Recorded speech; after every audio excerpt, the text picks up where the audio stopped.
Good evening, YouTube. This is our future, and the power's with the people. Just want to let you know I am a respiratory therapist. Been doing this for 21 years. I've been kind of all over the place doing this. I wanted to show you our equipment room here. So we want to talk about COVID-19 for a few minutes. And the first thing I want to say is does it look like there's a ventilator shortage? There's not. Okay, as a matter of fact, we're running less ventilators right now than we would normally run. And that's because people are just staying home. They're not having elective surgeries. I want to talk about the numbers and the criteria that goes into what a COVID patient is, or a patient under investigation, what's also called a PUI. Basically, right now, and the way it has been the last couple of months, when they locked us down, is that any patient that came in with a respiratory problem was labeled COVID.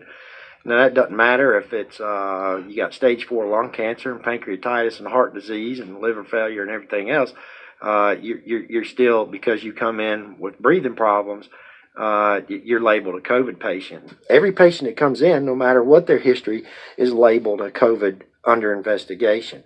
So if that patient dies, that becomes a COVID death. This COVID test is different.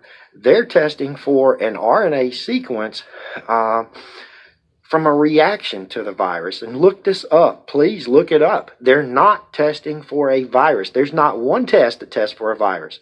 Okay. Then they put it in a PCR. It's a PCR test, which means it amplifies it. So if there's any one little shred of that RNA sequence from a damaged cell, in your lungs or in your nasal passage, you're going to test positive. Now, that can come from cancer, that can come from radiation, that can come from several things. So all this talk you hear on the news by the governors and everybody else, we're having shortages of ventilators, it's not true. It's not true. Okay? So I truly believe this is something else that's causing this. The equipment should speak for itself. Does this warrant shutting down the country? Does this warrant $6 to $10 trillion in economic stimulus just for this country?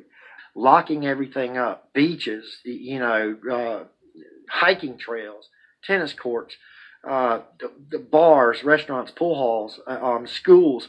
Does this warrant this? I really don't think it does. Not even close.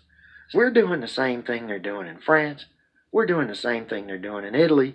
We're doing the same thing they're doing in the UK.